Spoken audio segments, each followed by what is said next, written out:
Hi friends, எல்லாருக்கும் வணக்கம் and welcome back to my channel. இப்போ ஒரு இன்ஃபர்மேட்டிவ் வீடியோ தான் பார்க்க போகிறோம். என்ன அப்படின்னு பார்த்தீங்கன்னா, நிறைய சிஸ்டர்ஸ் எங்களுக்கு ஐவிஎஃப் மெடிசன்ஸ் ரொம்பவே காஸ்ட்லியாக இருக்குது, அதுக்கு ஏதாவது சொல்யூஷன் சொல்லுங்கள் அப்படின்னு கேட்டிருந்தீங்க. அந்த மெடிக்கல்ஸ் மதுரை இவங்க பார்த்தீங்கன்னா wholesale and retail IVF injections and tablet provide பண்ணுறாங்க. அதுவும் பார்த்தீங்கன்னா 30 to 35% டிஸ்கவுண்ட்டில் உங்களுக்கு கொடுக்குறாங்க. உங்கள் டாக்டர் உங்களுக்கு பர்டிகுலராக இந்த இன்ஜெக்ஷன் இந்த டேப்லெட் தான் வேணும் அப்படின்னு கேட்டாங்கன்னா, நீங்கள் இவங்களுக்கு இன்ஃபார்ம் பண்ணீங்க அப்படின்னா இவங்க கொரியருமே உங்களுக்கு அனுப்புகிறாங்க. நீங்கள் எந்த பிராண்ட் இன்ஜெக்ஷன் இவங்கக்கிட்ட ஆர்டர் பண்ணாலும் எந்த ஒரு குவாலிட்டியில் எந்த ஒரு சேஞ்சஸுமே இல்லாமல் உங்களுக்கு அதே இன்ஜெக்ஷன் அதே குவாலிட்டியில் உங்களுக்கு 30 to 35% டிஸ்கவுண்ட்டில் கொடுக்குறாங்க. ஊரில் இருந்தாலுமே இந்த ஸ்க்ரீனில் தெரிகிற நம்பருக்கு நீங்கள் கால் பண்ணி அவங்கக்கிட்ட இன்ஃபார்ம் பண்ணி ஆர்டர் பண்ணிட்டீங்க அப்படின்னா உங்களுக்கு அவங்க கொரியர் பண்ணிடுவாங்க. டேரெக்டாக வீடியோக்குள்ளே போயிடலாம். Hi friends, welcome back to my channel. இன்றைக்கி நம்ம சேனலில் என்ன வீடியோ பார்க்க போகிறோம் அப்படின்னு பார்த்தீங்கன்னா, நிறைய பேர் ஐவிஎஃப் ஃபெயிலியர் ஆகிறதுக்கு என்ன ரீசன் அப்படின்னு கேட்டிருந்தீங்க. ஸோ அந்த வீடியோ தான் இன்றைக்கி நம்ம பார்க்க போகிறோம். எல்லாருமே பார்த்தீங்கன்னா ஐவிஎஃப் போகிறவங்க எல்லாருக்குமே ஒரு நம்பிக்கையோடு தான் ஐவிஎஃப் போவாங்க. பட் ஃபஸ்ட் டைமே பார்த்தீங்கன்னா ஐவிஎஃப் ஃபெயிலியர் ஆகும்போது பார்த்தீங்கன்னா அவங்க ரொம்பவே பார்த்தீங்கன்னா மனசு உடைஞ்சிருவாங்க. என்ன காரணங்களாக இருக்கும், ஸோ அந்த காரணத்தை தெரிஞ்சுக்கிட்டால் நாங்கள் சரி பண்ணிவிட்டு அதுக்கப்புறம் நாங்கள் second attempt or third attempt IVF try பண்ணுறதுக்கு ரொம்ப யூஸ்ஃபுல்லாக இருக்கும் அப்படின்னு நிறைய பேர் கேட்குறீங்க. ஸோ இந்த வீடியோவில் ஐவிஎஃப் ஃபெயிலியர் ஆகிறதுக்கான காமன் ரீசன்ஸ்லாம் என்ன அப்படின்றத இந்த வீடியோவில் நான் உங்களுக்கு சொல்கிறேன். அதுக்கான சொல்யூஷனும் என்ன அப்படின்றத இந்த வீடியோவில் நான் உங்களுக்கு சொல்கிறேன். வீடியோக்குள்ளே போகிறதுக்கு முன்னாடி நம்ம சேனலில் புதுசாக பார்க்குறீங்கன்னா மறக்காமல் சேனலை சப்ஸ்கிரைப் பண்ணிக்கோங்க. பக்கத்தில் இருக்க பெல் ஐக்கானையும் கிளிக் பண்ணி வச்சுக்கோங்க. ஸோ தட் நான் போகிற வீடியோஸ் உங்களுக்கு டேரெக்டாக நோட்டிஃபிகேஷன் மூலமா வரும். இப்போ வாங்க வீடியோக்குள்ளே போகலாம். ஐவிஎஃப் ஃபெயிலியர் ஆகிறதுக்கு என்னென்ன ரீசன்லாம் இருக்கலாம் அப்படின்றத இந்த வீடியோவில் பார்க்கலாம். ஸோ ஃபஸ்ட்டு ஒன் பார்த்தீங்கன்னா புவர் எக் குவாலிட்டி. இந்த புவர் எக் குவாலிட்டி அப்படின்னும் போது ஐவிஎஃப்பில் உங்கள் கிட்டேருந்து எக் எடுத்து உங்கள் ஹஸ்பண்ட் கிட்டேருந்து செமனை கலெக்ட் பண்ணி எம்ப்ரியோ ஃபார்ம் பண்ணுவாங்க. அதில் அந்த ஃபெர்டிலைசேஷனில் பார்த்தீங்கன்னா அந்த செல்ஸ் ப்ராப்பராக டிவைட் ஆகாமல் போகலாம். இது ப்ராப்பராக டிவைட் ஆகாமல் போகிறதுக்கு ரீசன் பார்த்தீங்கன்னா ஜெனட்டிக் ப்ராப்ளமாக இருக்கலாம். ஸோ உங்களுக்கு இந்த புவர் எக் குவாலிட்டி இருக்குது அப்படின்றது ஐவிஎஃப் போகிறதுக்கு முன்னாடி உங்களுக்கு தெரிஞ்சிச்சு அப்படின்னா நீங்கள் என்ன பண்ணுங்கள், ஒரு 3 to 5 month ஒரு ப்ராப்பரான ஹெல்த்தி டயட்டை எடுத்துக்கோங்க. உங்கள் லைஃப் ஸ்டைலை நீங்கள் சேஞ்ச் பண்ணிவிட்டு ஹெல்த்தியான ஃபுட்டை எடுக்க ஆரம்பிச்சிட்டிங்க அப்படின்னா நம்ம கண்டிப்பாக உங்களோட எக்கு குவாலிட்டியை நல்லாவே இம்ப்ரூவ் பண்ண முடியும். அதுக்கப்புறம் நீங்கள் ஐவிஎஃப் போனீங்கன்னா சக்ஸஸ் ஆகிறதுக்கு நிறைய வாய்ப்பு இருக்குது. காமனாக பார்த்தீங்கன்னா அபோவ் 35 ஏஜுக்கு மேலே பார்த்தீங்கன்னா இந்த புவர் எக் குவாலிட்டி நிறைய பேருக்கு இருக்குது. நீங்களாம் பார்த்தீங்கன்னா உங்களுக்கு 35 ஏஜ் ஆகிடுச்சின்னு கவலைப்படாமல் நீங்கள் கொஞ்சம் ஹெல்த்தியாக ஃபுட்டு எடுத்துகிட்டு அதுக்கப்புறம் ஐவிஎஃப் போனீங்கன்னா சக்ஸஸ் ஆக வாய்ப்பு இருக்குது. நீங்கள் மட்டும் ஹெல்த்தி லைஃப் ஸ்டைலை மெயின்டைன் பண்ணக்கூடாது, உங்கள் ஹஸ்பண்டையும் சேர்த்து மெயின்டைன் பண்ண சொல்லுங்கள். ஏன்னா அப்போ தான் பார்த்தீங்கன்னா கிடைக்கக்கூடிய அந்த எக் அண்ட் ஸ்பெர்ம் ரெண்டுமே குவாலிட்டியாக இருக்கும். செகண்ட் பார்த்தீங்கன்னா புவர் ஸ்பெர்ம் குவாலிட்டி. இது ஹஸ்பண்ட் கிட்டேருந்து வர இஷ்யூ. அவங்களோட விந்தணு குவாலிட்டி இஷ்யூ இருந்துச்சு அப்படின்னாலும் பார்த்தீங்கன்னா எம்ப்ரியோவில் சரியாக டெவலப் ஆகாமல் போகிறதுக்கு நிறைய வாய்ப்பு இருக்குது. எக்ஸாம்பிளுக்கு பார்த்தீங்கன்னா லோ மொட்டிலிட்டி, இல்லை அந்த விந்தணுவோட ஷேப்பே டிஃப்ரெண்ட்டாக இருக்குது, ஒரு விந்தணுவும் ஒரு ஷேப்பில் இருக்குது அப்படின்னா கண்டிப்பாக அது ஃபெர்டிலைசேஷன் ஆகிறதுல ப்ராப்ளம்ஸ் இருக்கும். அதனால் நீங்கள் ஐவிஎஃப் போகிறதுக்கு முன்னாடி உங்கள் ஹஸ்பண்டுக்கு பார்த்தீங்கன்னா இந்த கிராம்பு டீ, அப்புறம் டெய்லி கொய்யாப்பழம் கொடுங்க. அது மட்டும் இல்லாமல் ஹெல்த்தியான ஃபுட்டு, வாரத்தில் ஒரு 5 நாள் கீரை, இதெல்லாமே உங்கள் ஹஸ்பண்டுக்கும் கொடுங்க. ஹெல்த்தியான ஃப்ரூட்ஸு.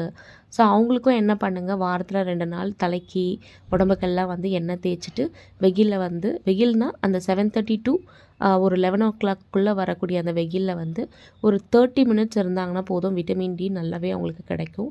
ஸோ இந்த மாதிரி ஒரு ஹெல்த்தி லைஃப் ஸ்டைலை மெயின்டைன் பண்ணிட்டு வரும்போது பார்த்தீங்கன்னா ஸ்பெர்ம் குவாலிட்டி நல்லாவே இம்ப்ரூவ் ஆகும். நீங்கள் ஐவிஎஃப் போகிறீங்க அப்படின்னாலே முடிஞ்ச அளவுக்கு ஹஸ்பண்ட் அண்ட் ஒய்ஃப் 2 பேருமே லைஃப் ஸ்டைல் சேஞ்ச் பண்ணியிருக்கணும். ஒரு 3 to 4 month ஒரு ஹெல்த்தி டயட் எடுத்துருக்கணும். தேர்டு பார்த்தீங்கன்னா ஃபெயிலியருக்கு ரீசன் எம்ப்ரியோ குவாலிட்டி இஷ்யூ. இந்த எம்ப்ரியோ குவாலிட்டி இஷ்யூ என்ன அப்படி ஆகும்னு பார்த்தீங்கன்னா, இப்போது எம்ப்ரியோ சரியாக டெவலப் ஆகாமல் போகும். அந்த செல்ஸ் டிவிஷனில் பார்த்தீங்கன்னா சரியாக டெவலப் ஆகாமல் போகும். சில பேருக்கு என்ன ஆகும்னா அந்த Day 3 Day 5 அந்த எம்ப்ரியோ வளர்ந்து வந்துட்டுருக்கும் போதே அரெஸ்ட் ஆகிடும். நிறைய பேர் சொல்லி நான் கேள்விப்பட்டிருக்கேன், சிஸ்டர் நல்லா தான் சிஸ்டர் வந்துச்சு, டே 3ல் வந்து திடீர்னு எல்லாமே அரெஸ்ட் ஆகிடுச்சின்னு சொல்கிறாங்க. டே 5ல் வந்து திடீர்னு எல்லாம் அரெஸ்ட் ஆகிடுச்சின்னு சொல்கிறாங்க அப்படின்னு சொல்லுவாங்க. அந்த மாதிரி எம்ப்ரியோஸ் வந்து அரெஸ்ட் ஆகுது அப்படின்னா ஸோ அதுவுமே வந்து பார்த்திங்கன்னா நம்ம ஃபெயிலியருக்கு ஒரு ரீசனாக இருக்கலாம். அதனால் நீங்கள் வந்து ஹஸ்பண்ட் அண்ட் ஒய்ஃப் ஹெல்த்தியாக சாப்பிட்றதுன்றது எவ்வளோ முக்கியம் அப்படின்றத நீங்கள் பார்த்துக்கோங்க.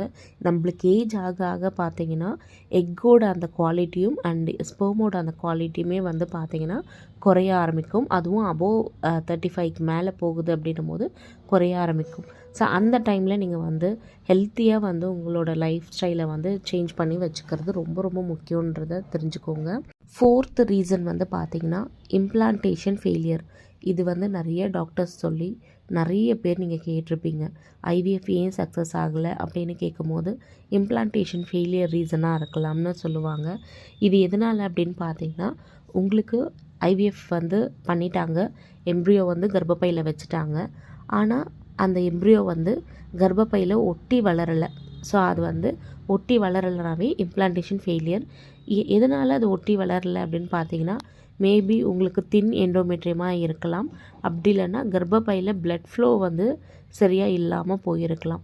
ஸோ இதனால் வந்து அந்த கரு வந்து ஒட்டி வளர்கிறதுல இஷ்யூ வந்திருக்கலாம். இதை வந்து இம்ப்ளான்டேஷன் ஃபெயிலியர் அப்படின்ட்டு சொல்லுவாங்க. இந்த இம்ப்ளான்டேஷன் ஃபெயிலியர் வந்து நமக்கு வராமல் இருக்கிறதுக்கு என்ன பண்ணணும் அப்படின்னு பார்த்தீங்கன்னா இப்போது உங்களுக்கு எம்ப்ரியோ ட்ரான்ஸ்ஃபர்லாம் பண்ணுறதுக்கான டேட்டெல்லாம் உங்களுக்கு சொல்லிவிடுவாங்க. எக் பிக்கப்புக்கு அப்புறம் வந்து பார்த்திங்கன்னா ஒரு 2 மந்த் உங்களுக்கு டைம் கொடுப்பாங்க. அந்த டைமில் வந்து பார்த்திங்கன்னா நம்ம சேனலில் போய் பாருங்கள், ஃபெர்டிலிட்டி மசாஜ் அப்படின்னே நான் வந்து ஒரு வீடியோ போட்டிருப்பேன். நீங்கள் வந்து just fertility massage and Priya health and beauty டிப்ஸ்ன்னு போட்டிங்கன்னா உங்களுக்கு வீடியோஸ் வரும். ஒரு வேளை உங்களுக்கு கிடைக்கலன்னா நானே வந்து உங்களுக்கு எனக்கு மெசேஜ் பண்ணுங்கள், கமெண்ட்லேயே வந்து நான் உங்களுக்கு வந்து அந்த லிங்க்கை ஷேர் பண்ணுவேன். அந்த வீடியோவை பார்த்து 2 மாதம் அந்த 2 மாதம் டைமில் வந்து டெய்லி இந்த மசாஜை நைட்டு தூங்க போகிறப்போ பண்ணிவிட்டு வாங்க. இதை பண்ணிட்டு வர்றதுனால வந்து பார்த்திங்கன்னா உங்கள் கர்ப்பப்பை நல்லா ஸ்ட்ராங் ஆகும். சேம் டைம் பிளட் சர்க்குலேஷன் நல்லா இம்ப்ரூவ் ஆகும். இதனால் வந்து உங்களுக்கு இம்ப்ளான்ட் ஆகிறதுக்கு நல்லா ஹெல்ப் பண்ணும். அதை நான் வந்து உங்களுக்கு டீட்டெயிலாக வந்து உங்களுக்கு இன்னும் டீட்டெயிலாக நான் சொல்லணுன்னா இன்ஸ்டாகிராமில் எனக்கு மெசேஜ் பண்ணுங்கள். இது மட்டும் இல்லாமல் நீங்கள் என்ன பண்ணணும்னா அந்த 2 மந்தில் வாக்கிங் பண்ணணும், எக்ஸசைஸ் பண்ணணும். மெயினாக பட்டர்ஃப்ளை எக்ஸசைஸ் இதெல்லாம் நீங்கள் வந்து பண்ணணும். இப்போது வந்து நான் சொல்கிற எல்லா விஷயமே பீரியட் டைமில் பண்ணாதீங்க. பீரியட் முடிஞ்சதுலேருந்து அதாவது டே 5 பீரியட்ஸ் வந்து 5வது நாள்லேருந்து நீங்கள் வந்து இதெல்லாமே பண்ணலாம். நெக்ஸ்ட்டு ஃபெயிலியர் ரீசன் என்ன சொல்கிறாங்கன்னு பார்த்தீங்கன்னா குரோமோசோம் அப்நார்மலிட்டிஸ். இது வந்து ஒரு ஜெனட்டிக் டிஃபெக்ட்ஸ் அப்படின்னு சொல்லலாம். எம்ப்ரியோ ட்ரான்ஸ்ஃபருக்கு அப்புறம் வந்து பார்த்திங்கன்னா சில எம்ப்ரியோஸ் வந்து சர்வைவ் ஆகாமல் போகிறதுக்கு வாய்ப்பு இருக்குது இந்த ஜெனட்டிக் இஷ்யூஸ் இருக்கிறதுனால. நெக்ஸ்ட்டு ஃபெயிலியருக்கான ரீசன் வந்து பார்த்திங்கன்னா ஃபைப்ராய்ட், பாலிப்ஸ், அதிஷன்ஸ் இந்த மாதிரி இருந்துச்சு அப்படின்னா இம்ப்ளான்டேஷன் வந்து நடக்காமல் போகிறதுக்கும் சில வாய்ப்புகள் வந்து இருக்குது. அதாவது அந்த இம்ப்ளான்டேஷனை வந்து டிஸ்டர்ப் பண்ணும் இந்த ஃபைப்ராய்டு, பாலிப்ஸ், அதிஷன்ஸ்லாம் இருக்குன்னா. ஸோ உங்களுக்கே தெரியும், நிறைய பேர் ஃபைப்ராய்டு இருக்குதுன்னு சொல்லுவீங்க, நிறைய பேர் பாலிப்ஸ் இருக்குதுன்னு சொல்லியிருக்காங்க சிஸ்டர்னு சொல்லுவீங்க. ஒரு சில பேருக்கு அதிஷன்ஸ் இருக்கும். அதிஷன்ஸ்னால் வந்து கர்ப்பப்பையில் வந்து பார்த்திங்கன்னா சின்னதாக வந்து ஒரு ஸ்கார், அந்த ஸ்கார் வந்து ஏதாவது நீங்கள் இதுக்கு முன்னாடி ப்ரீவியஸாக வந்து சர்ஜரி பண்ணியிருக்கலாம், இல்லைனா ஏதாவது ப்ரொசீஜர் பண்ணியிருப்பாங்க. அதனால் உண்டான ஒரு சின்ன காயம், நம்மளுக்கு எப்படி விழுந்தால் வந்து காலில் அடிப்படுது, கையில் அடிப்படுதோ அந்த மாதிரி வந்து கர்ப்பப்பையில் வந்து இருக்கக்கூடிய ஒரு ஸ்கார் அப்படின்னு சொல்லுவாங்க. அது இருந்தாலுமே வந்து பார்த்திங்கன்னா இம்ப்ளான்டேஷன் வந்து டிஸ்டர்ப் ஆகும். நெக்ஸ்ட்டு பார்த்திங்கன்னா லைஃப் ஸ்டைல் ஃபேக்டர்ஸ். இந்த லைஃப் ஸ்டைல் அப்படின்னு வரும்போது ஸ்மோக்கிங், ஆல்கஹால், ஒபிசிட்டி, இந்த குண்டாக இருக்கிறது, அப்புறம் சரியாக தூங்காமல் இருக்கிறது, சரியான ஃபுட்டு எடுத்துக்காமல் இருக்கிறது, ஜங்க் ஃபுட்ஸ் வந்து அதிகமாக எடுத்துக்கிட்டு ஹெல்த்தியான ஃபுட்ஸை வந்து நிறைய பேர் எடுக்க மாட்டாங்க. இதெல்லாமே வந்து பார்த்திங்கன்னா ஐவிஎஃப் சக்ஸஸ் ஆகாமல் போகிறதுக்கு ஒரு வாய்ப்பு.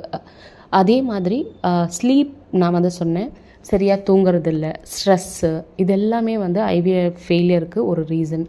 ஸ்ட்ரெஸ்ஸு வந்து பார்த்திங்கன்னா குழந்தை இத்தனை வருஷம் இல்லைன்னு ஒரு ஸ்ட்ரெஸ் இருக்கும். அப்புறம் ஐவிஎஃப்பில் இவ்வளோ மணி கேட்குறாங்களேன்னு ஒரு ஸ்ட்ரெஸ் இருக்கும்.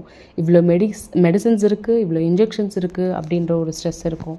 இந்த ஐவிஎஃப் சக்ஸஸ் ஆகுமான்னு ஒரு ஸ்ட்ரெஸ் இருக்கும். இந்த மாதிரி பெண்களுக்கு வந்து 1-2 ஸ்ட்ரெஸ்ஸு கிடையாது, அவங்க நிறைய வந்து ப்ராப்ளம்ஸை வந்து ஃபேஸ் பண்ணுறாங்க. அது மட்டும் இல்லாமல் இந்த ஸ்ட்ரெஸ்ஸு வந்து ஐவிஎஃப் வந்து கண்டிப்பாக வந்து அந்த சக்ஸஸ் ரேட்டை டிஸ்டர்ப் பண்ணும். இன்னொன்று சரியாக தூங்காமல் இருக்கிறது, நைட்டெல்லாம் நம்ம வந்து முழிச்சிட்ருக்குது, சரியாக தூக்கம் வர மாட்டேன்றது, ஃபோன் பார்த்துட்ருக்குது, அதனால் இதுவுமே வந்து ஐவிஎஃப் வந்து ஃபெயிலியர் ஆகிறதுக்கு ஒரு ரீசன். ஸோ நீங்கள் வந்து என்ன பண்ணணும்னா கரெக்ட் டைமுக்கு தூங்கணும். 9 o'clock சாப்பிட்டு முடிச்சிட்டிங்களா, 1 hour வாக் பண்ணிங்களா, அதுக்கப்புறம் தூங்கிடுங்க. நீங்கள் ஐவிஎஃப் போகிறதுக்கு முன்னாடி உங்களோட லைஃப் ஸ்டைலை நீங்கள் சேஞ்ச் பண்ணிக்கோங்க. ஒன்ஸ் ஆஃப்டர் எம்ப்ரியோ ட்ரான்ஸ்ஃபர் அதே மாதிரி தான். சாப்பிட்டிங்களா, ஒரு 10 minutes வாக் பண்ணிங்களா, வந்து படுத்து தூங்குங்க. நீங்கள் அப்படி தூங்குனீங்க அப்படின்னா அது வந்து ரொம்ப நல்லது. 8 மணி நேரம் தூக்கம் ரொம்ப ரொம்ப முக்கியம். நெக்ஸ்ட்டு ஸ்ட்ரெஸ் இல்லாமல் இருக்கிறது. ஒன்ஸ் ட்ரான்ஸ்ஃபர் பண்ணிட்டாங்களா அதை பற்றியெல்லாம் எதுவுமே யோசிக்காதீங்க, ரிசல்ட்டு பற்றியே யோசிக்காதீங்க. எப்போவுமே டெய்லி பேபி கூட பேசிகிட்டே இருங்க. உங்களுக்கு வந்து பாசிட்டிவ் வந்துடுச்சு, பேபி வந்து க்ரோ ஆகிட்டுருக்காங்க, அந்த மாதிரி நீங்களே வந்து ஒரு இமேஜினேஷனை க்ரியேட் பண்ணி நீங்கள் பேபி கூட ஹாப்பியாக இருக்கிற மாதிரி அப்படி பேசுங்க. அதெல்லாமே வந்து ஒரு நல்ல ஒரு ரிசல்ட்டை கொண்டு வரும். நெக்ஸ்ட்டு வந்து பார்த்தீங்கன்னா ஒரு சில மெடிக்கல் கண்டிஷன் இருக்கிறதுனால வந்து பார்த்திங்கன்னா ஒரு சில பேருக்கு வந்து ஐவிஎஃப் சக்ஸஸ் ஆகாமல் போகிறதுக்கு ரீசனாக இருக்கும். அது என்ன வேணால் இருக்கட்டும், எண்டோமெட்ரியோசிஸ் இருக்குது அப்படின்னு சொல்லுவாங்க, இன்னும் நிறைய இருக்குது. ஸோ அந்த மாதிரி மெடிக்கல் கண்டிஷன்ஸ்லாம் இருக்குன்னா அதுக்கு ப்ராப்பராக வந்து ட்ரீட்மெண்ட் அண்ட் டேப்லெட்ஸ் எல்லாமே நீங்கள் கரெக்டாக எடுத்துகிட்டு அதுக்கப்புறம் நீங்கள் ஐவிஎஃப் பண்ணுங்கள். அந்த மாதிரி மெடிக்கல் கண்டிஷன்ஸ் இருந்துச்சுன்னா அதை க்யூர் பண்ணிவிட்டு அதை பண்ணுறது தான் வந்து பெட்டர். அதுக்கான சொல்யூஷன் உங்கள் டாக்டர் உங்களுக்கு சொல்லுவாங்க. ஸோ இதெல்லாம் தான் வந்து ஐவிஎஃப் ஃபெயிலியருக்கான ரீசன். இது மட்டும் இல்லாமல் இன்னும் நிறைய ரீசன்ஸ் இருக்குது. ஹோப் இந்த வீடியோ உங்களுக்கு யூஸ்ஃபுல்லாக இருக்கும் அப்படின்னு நினைக்கிறேன். இந்த வீடியோ யூஸ்ஃபுல்லாக இருந்துச்சுன்னா இந்த வீடியோ லைக் பண்ணிட்டு மறக்காமல் நம்ம சேனலை சப்ஸ்கிரைப் பண்ணி வச்சுக்கோங்க. நிறைய பேர் டயட் சார்ட் வந்து கேட்டுட்ருக்கீங்க. அது ஐவிஎஃப்காகட்டும், weight loss, PCOD, PCOS, thyroid, டயபெட்டிஸ்க்கெலாம் வந்து டயட் சார்ட்லாம் கேட்டுட்ருக்கீங்க. நம்ம இன்ஸ்டாகிராமில் தான் டயட் சார்ட் வந்து கொடுத்துருக்கோம். அதுவும் ஜஸ்ட் 99 rupeesக்கு. வேணுன்றவங்க இன்ஸ்டாகிராமில் டிஎம் பண்ணுங்கள். இதே மாதிரி உங்களை நெக்ஸ்ட் வீடியோவில் பார்க்குறேன். தேங்க்ஸ் ஃபார் வாட்சிங்.